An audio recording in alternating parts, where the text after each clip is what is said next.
Can you hear the longing in Jesus' voice? Jerusalem, Jerusalem, you who killed the prophets and stoned those sent to you.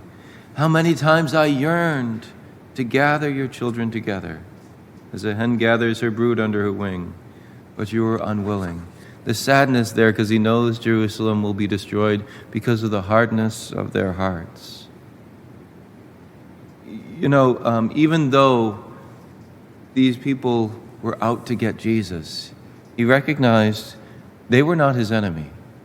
And in our day today, we have to look and say, the people on the other side of the aisle, I'm not talking about here in church, I'm talking about politically, they're not our enemies.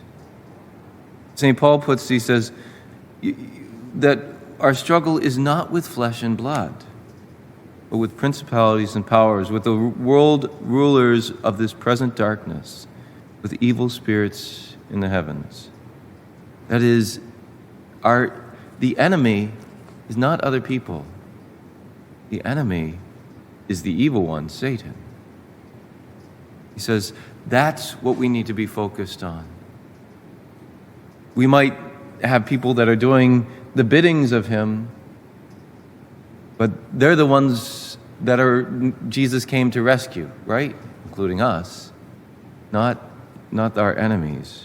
And so St. Paul goes through this whole thing about putting on the armor of God, that we are in a battle. We are in a spiritual battle, and if we don't know we're in a spiritual battle, most likely we're losing. We're in this spiritual battle, and he says, most of the things he says to put on are actually defensive, to protect ourselves. He says, hold fast with your your loins girded in truth, with righteousness as a breastplate to protect your heart, with your feet shod in readiness for the gospel of peace, protecting your feet. Hold faith as a shield to quench all the flaming arrows of the evil one, that faith protects us.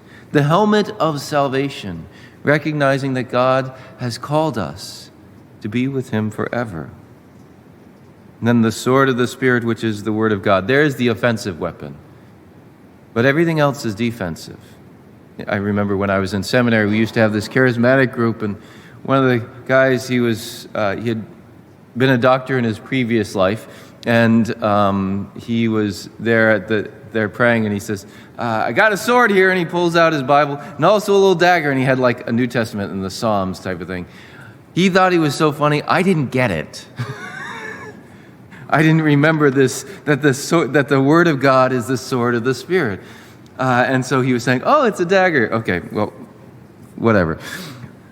But we look and we say, we need to recognize that Satan is going to attack us, and so we need to protect ourselves. A couple years ago, we had our Fiat Days and our Quo Vadis Days, which were retreats for high school women and men, respectively, who were discerning where God was calling them.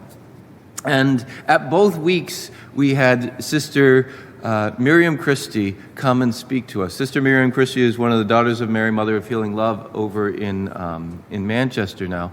And she had spoken so well at the girls' talks. I says, ooh, I think she'd be great for the men. And I was saying, I was going to have to do the talk because the people that had planned on doing it backed out. And I says, Sister, would you do this? Let me ask Mother. Mother said yes. She said, yeah, I'll be there. So both times she spoke about this. And she had actually been a sergeant. I forget if it was in the Army, the Air Force, what branch of the military she was in. But she had been a sergeant before she had gone and become a sister. I keep telling her that her vocation story needs to be from sergeant to sister. But she talked about that when she was in this training. She says, when you're fighting hand-to-hand combat with the enemy, who is going to win? And she said, the answer that they gave us is the one whose friend comes with a gun first. And so she said, we were trained not necessarily that we had to win our fights, but that we could not lose. That we could keep going and hold on until our backup came, our friends with guns, so to speak. And so she said, this is what we need to do in our spiritual life too. So often we think we have to win the battle. We don't have to win the battle. Jesus has to win the battle. We just have to not lose until he shows up. And I think with all these things that St. Paul is talking about, these defensive armor, is to say we have to make sure to protect ourselves so that when Satan comes against us, we can't win against him. We can't. You can't. I can't. He's stronger, he's smarter, he's faster. But if we can keep on fighting, Jesus eventually will come and he will win. But if we give in too soon, then we lose. Think about this so often when we're in the midst of our temptations, right? We feel like we've already lost. Well, there's no hope. We throw our hands in. Satan tricks us into saying, you can't win this battle. You can't fight against this temptation. It's too much for you. But we can. Yes, it is too much for us, but we can fight against it. We can fight against it again, and we can fight against it again till Jesus comes and frees us. May we not give in too quickly in the battle of our spiritual lives. May we not give in to the lies which says, you have no hope.